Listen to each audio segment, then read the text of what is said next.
for giving me the opportunity to talk about my favorite rocky planet, which is Venus. Despite being so close to the Earth, Venus is still poorly. Oh, it's not. Okay. Got it. I had to put it. Got it. Oh, no. Okay, you don't see it. Okay. So Venus is still poorly explored by space missions compared with Mars, for example. But it's becoming more and more appealing and interesting for the public and scientific community. We have seen yesterday a few presentations on Venus, but also there are posters on Venus in this conference, which I'm very pleased to see. And it's also it's becoming interesting not only because there are future missions to Venus, I will talk about that later, but also because Venus can be used as a natural laboratory to infer observational prospects of rocky, close in orbit planets that can have a climate similar to Venus. That's what we think. So let's start. So let's click here. Okay. So the talk will be divided in two parts. Let's start with the first part, Venus in context of future missions. And then I will talk about Venus as an exoplanet. So is really Venus the Earth of our Earth? So yes and no. In fact, Venus, as we already know, just a recap, it was explained yesterday in the talks, Venus, as you know, is mainly composed of CO2, is completely covered by sulfuric acid clouds, actually droplets, water, sulfuric acid. So it's not favorable. It's high pressure on the surface, high temperature, not favorable for life, not favorable for liquid water on the surface. So, but it's very interesting because studying Venus, it's useful to understand the link between habitability and planetary evolution. Actually, being so close to the Earth, Venus was the first planet of our solar system to be visited by a space mission. Just to make a historical reference, the space area started in the late 50s with Sputnik. So the first state to reach Venus were in the 60s by Soviet Union. Ex-Soviet Union. The first attempt failed. We have Venera 1, Venera 2, they failed, but they finally managed to reach Venus. However, it was very, very complicated to reach the surface. In fact, we have to wait 15 years later, in the 1975, when we have the first image of the surface of Venus by Venera 9, Venera 13, Venera 14. So as you can see, the first images show the very dry, very desiccated planet. So it was nothing to do with what the first, actually, the image that we had from the Nobel Prize, the Nobel Prize Arrhenius said, Venus is no doubt covered with swamps and thus with abundant life belonging to the vegetable kingdom. This was the result that actually there were calculations done by Arrhenius based on the first spectroscopic temperature measurements. So it is a kind of warning for us now that this kind of speculation that we can do in the climate on the planet from a very few temperature measurements.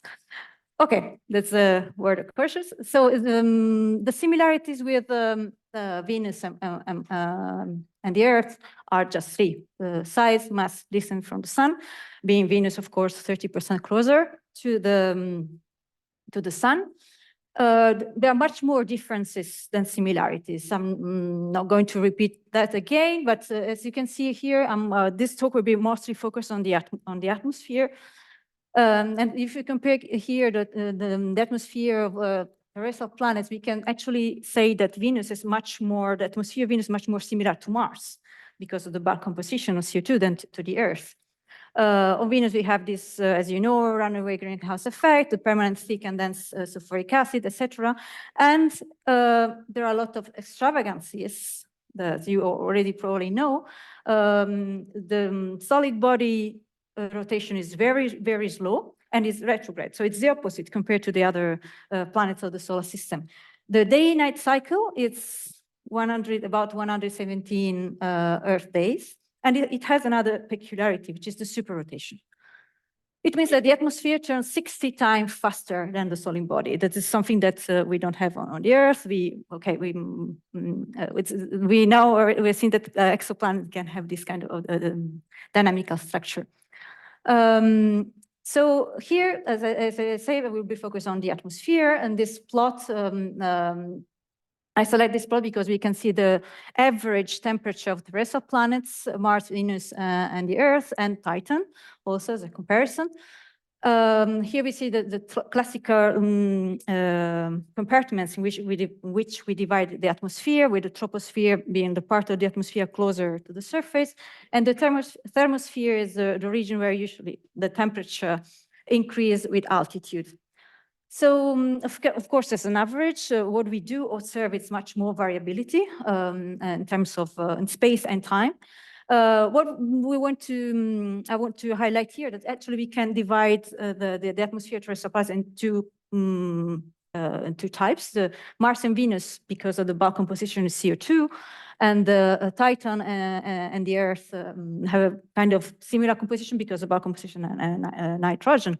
Also, on Venus and on the Earth, you don't have this inversion of temperature. On the Earth, as you know, an absorption of ozone.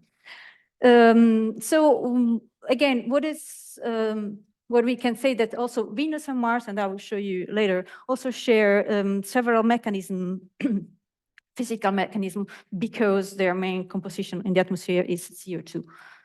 So what's surprising, again, the difference with all the other planets is the higher temperature, higher pressure that we have on Venus.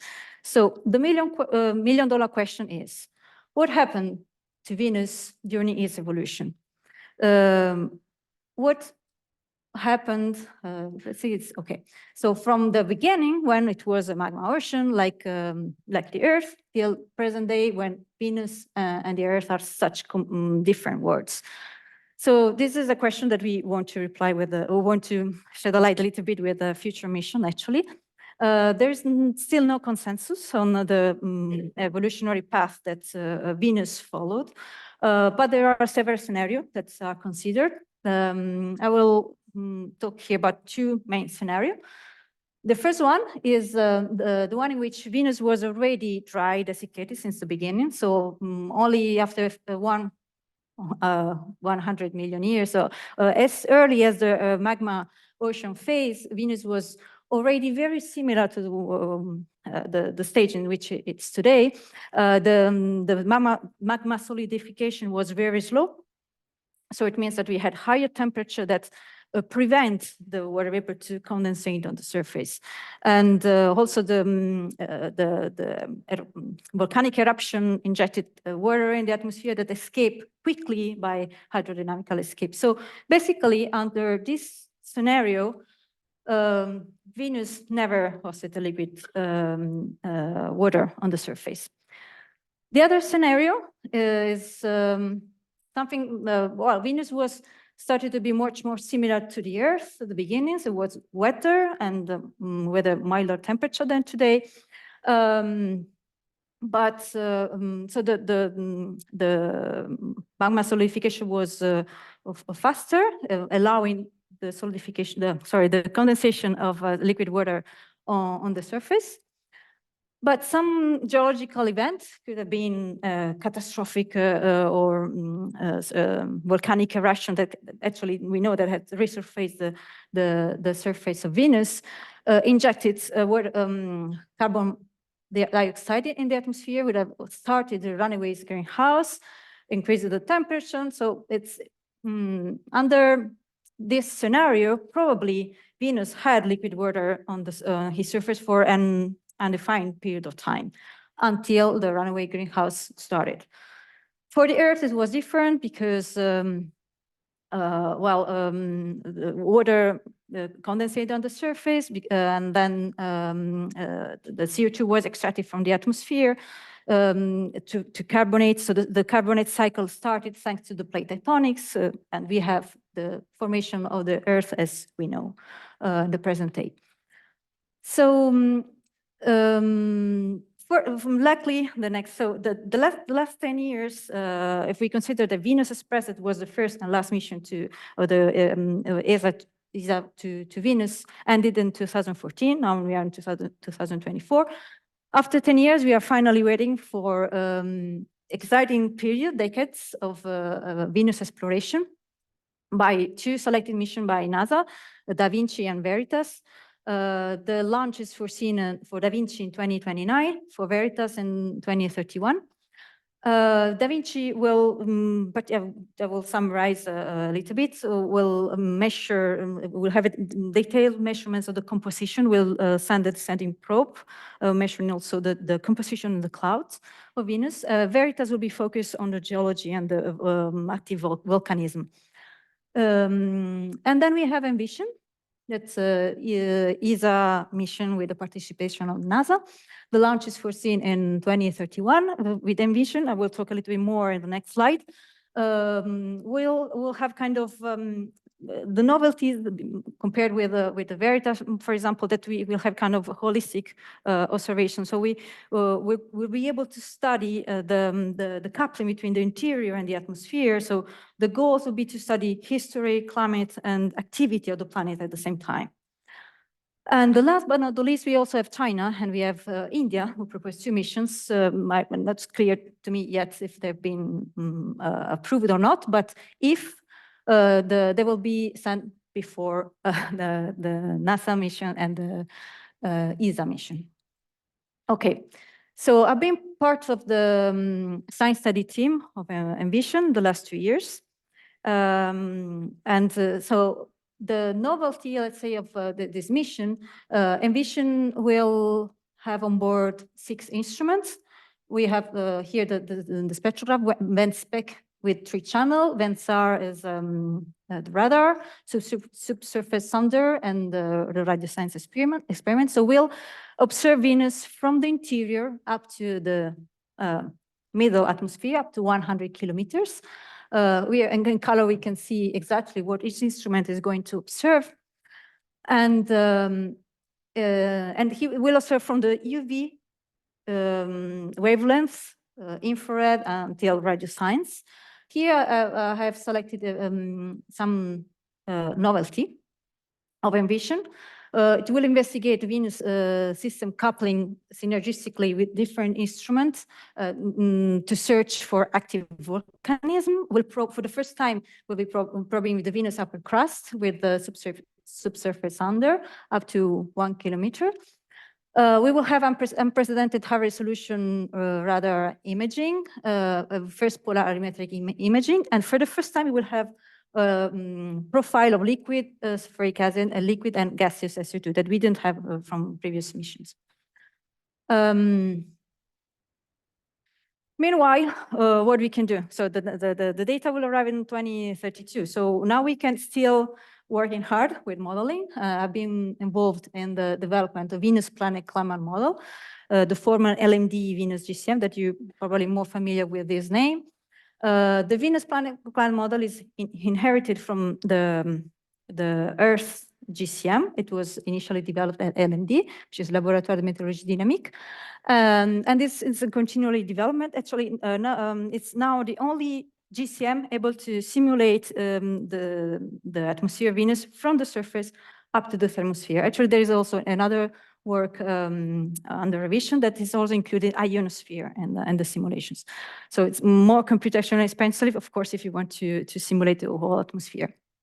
And so we can simulate temperature, pressure, composition, thanks to the radiative transfer code coupled with a photochemical code, which also includes the kind of simplified cloud model in the simulations. In particular, been working on what I call the upper atmosphere of Venus. Consider that this region was also called unknown sphere because due to the low density of those upper layers, the remote sensing measurements are more difficult to take compared to the deeper atmosphere. Actually, we had to include the main processes responsible for the radiative balance and the upper mesosphere, thermosphere, that are absorption of solar radiation, the UV, near-infrared CO2 absorptions by the main bands in 4.3 to 2.7 micron, and the cooling effect at 15 micron. We also included thermal conduction, molecular diffusion. With all these processes included in the model, we are able now to kind of perform a data model validation that is essential for us to know that the model is working properly. I've selected here just 3 examples. Also, I didn't want to go into details because I know that you're from different backgrounds, so I tried to keep the presentation as simple as possible.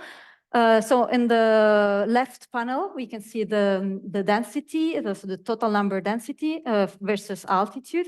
And here we have the 2 panel temperature at night side and the temperature. So there's a lot of information we can take from here.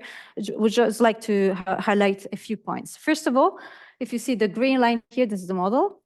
Here's VCD, which is Venus Climate Model. We'll talk about that later. So in general, the reproduce fairly well the observations, except here in the upper atmosphere, we have a kind of bias that we had to solve. Also, I would like to call your attention that the different colors are the different observation taken from satellite and from also ground-based measurements. In particular, notice the orange is taken with the same technique that it's a solar occultation. It was speak up on board Venus Express. It was stellar occultation, sorry, at nighttime, and the SWAR was on board Venus Express. The pink here was measurements of temperature taken with the solar occultation. So the same technique that you guys use for exoplanets, actually, to retrieve temperature. Another important aspect I wanted to highlight from these figures is the high variability. So in particular, the region between 90 and 120 kilometers is what we call transition region. Transition between the 2 main dynamical processes, which is the superrotation and the lower, and the clouds. We have the maximum velocity at 70 kilometers, and the subsolar to antisolar circulation, which is in the layer above. So we really don't know very well how this region behaves. There's a lot of dynamics that still we are investigating. And you can see how difficult it is to reproduce exactly this variation with the model simulations. Also notice that in general, the temperature below 90 kilometers are much better reproduced by the model compared with the upper atmosphere. So we have some bias that still have to be investigated. The outputs of the model, the Venus PCM, are now available. This project, the Venus Climate Database. I've seen, I think yesterday there were a talk in which they were using the outputs from the VCD. Basically, you can extract different variables. Here, for example, temperature, density, winds, VMR. And for different scenario, standard cloud albedo or average, mean, maximum solar UV, et cetera, so this is the online version, but there's also an offline version that you can download. So please go to the webpage or contact Sébastien Lebonnois. So now I'm ready for the second part. Are you ready for the second part, which is Venus as an exoplanet? Okay. So in this panel, as you can see, okay, there is the first panel, the least our solar system planet as a function of solar radiation, with the Earth and Mars in the habitable zone, and Venus in the so-called Venus zone.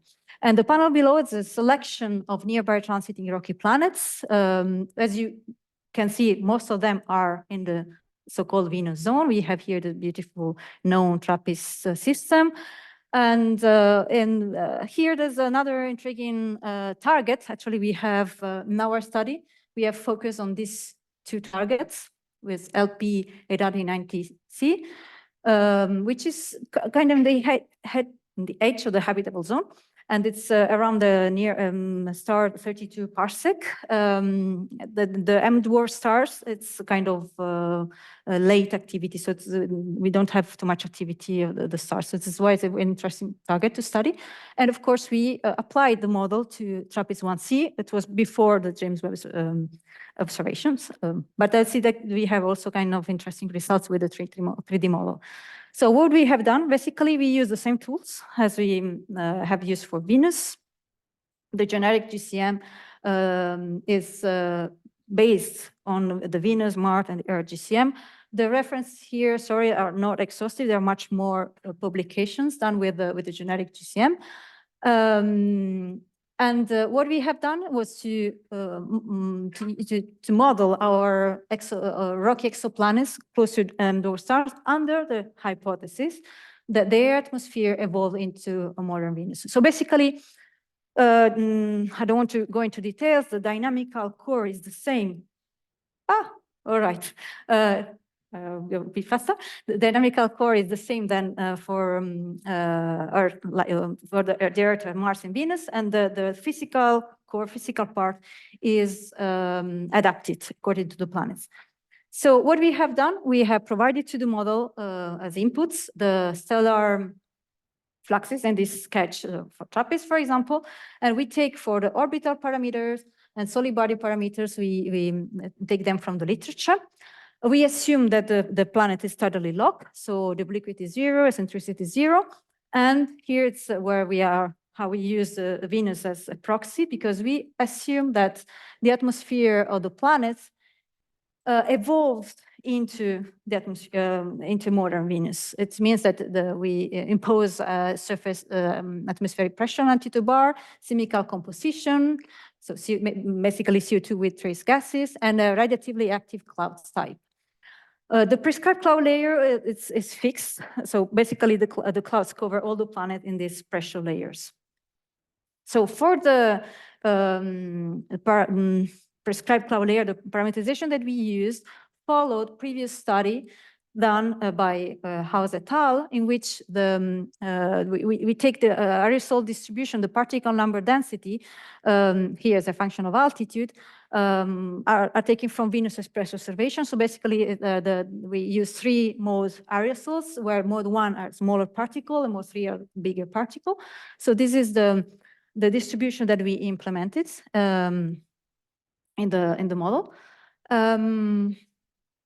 And I have to say also that we started our simulation assuming that the planet is already in a superrotation. And we noticed that the presence of cloud is essential to maintain this superrotation.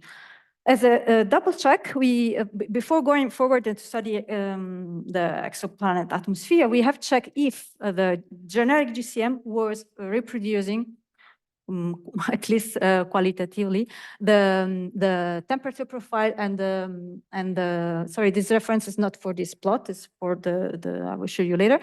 So here we had temperature profiles for Venus. So we were simulating Venus, so our Venus with the generic GCM, and compare the result with Venus simulated with the Venus PCM, so which is Garata-Lopez here. And we see that in general, the agreement is good, but we have these discrepancies here and near the clouds and on the surface that we are investigating actually.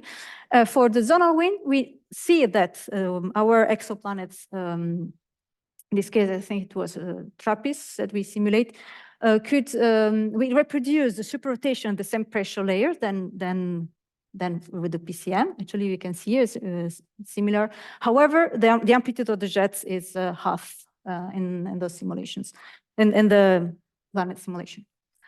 So we have, back to the exoplanets, we have simulated the cloud top temperature field as a function of latitude and longitude. As expected, they are tidally locked planets, so we see the hotspot eastward shift eastward to the substellar points, indicated the presence of strong equatorial jets. Okay, I will have to go faster to the end of the presentation. Just what I want to say, that the useful part of the GCM, that we can use the outputs also to predict thermal phase curve. So basically, this is a sketch showing how we can obtain the stellar, the spectral flux from the planet and dividing by the stellar flux of the star.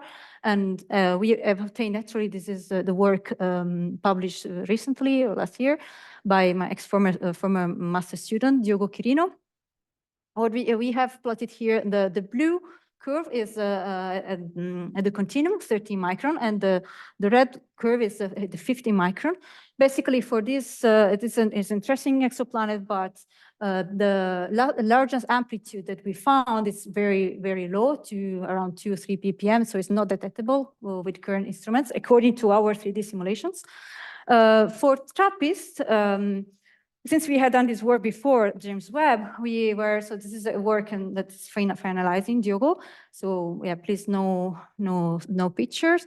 What we found here is interesting because I'll go just to the important point. I think that if we compare the thermal emissions, so the maximum amplitude is around, this is for 15 micron, it's around 100 ppm. So if we compare the value with what was shown Monday with James Webb, which is around 400 ppm, it's a kind of confirmation, 3D confirmation that the planet cannot have a Venus-like atmosphere because it's much lower than what they observe with James Webb.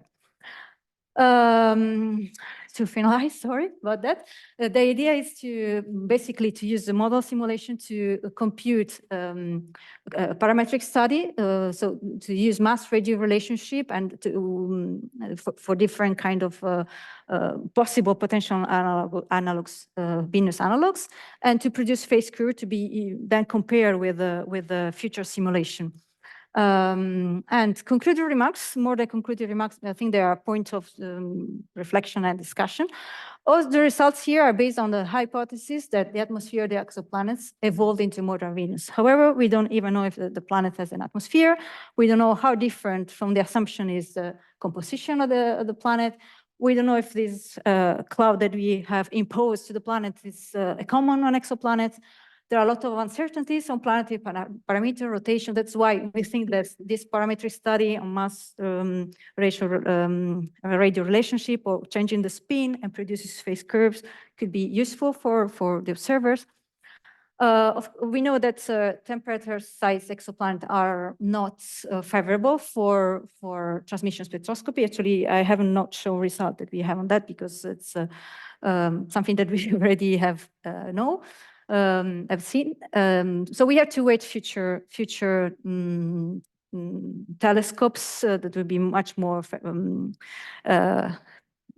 adequate for Earth-like exoplanets. However, we still have the possibility of thermal emissions observation at 50 micron and 18 micron. Also, we have larger contrast that could be are more promising to be studied, to be observed with James Webb.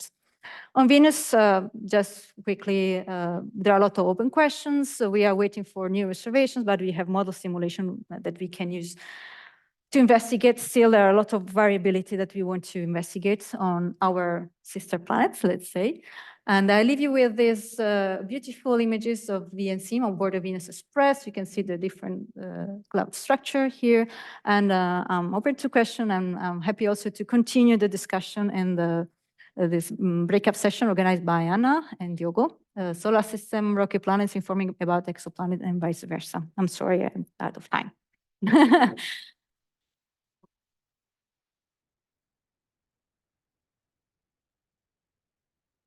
Okay, any questions for Gabriella? Yes, Ravit. Thanks. Ravit Heled, University of Zurich. Thanks, Gabriella, for this really nice talk. So I have two questions. So the first one, how much do you think that the change in the solar luminosity influenced Venus's evolution? And the second one is, how long, in terms of a time scale, you can run this GCM? Like, can you really do it on a, long time scale? Well, regarding the first question, do you refer, for example, early Venus when the sun was weaker? There is actually a study that was done by a colleague, Martin Tube. Actually, I have extra slides, if I can show you. Well, basically was showing how the cloud formation has impact the habitability or the possible formation of water, liquid water on the surface. If I can check, can go, no. I don't know what I did, but I select the slide and then I put on, it's this one. So this study was done, in particular, the figure here. So this was done during when the sun was weaker than today. So this early Venus, okay? Basically, let's see the figure on the right, sorry. It was demonstrating how the clouds were formed preferentially on the night side. It means that according to this study, the greenhouse effects produced by the clouds prevented the formation of ocean on the surface. It was different on the other study performed by Wei and Yang et al. However, in which they were suggesting the formation of clouds on the day side, so the reflection of the solar radiation on the day side favored instead the condensation of water on the surface. We have to say that the initial conditions of these two studies are different, because in this study, we assumed that the water was a water vapor, was in the atmosphere from vapor. And here they already started with liquid water on the surface. I don't know if I replied to your question. So there are previous studies changing the sun, in this case, the radiation, showing how it could have effect to the evolution. And how long we can go to the level, we haven't not done.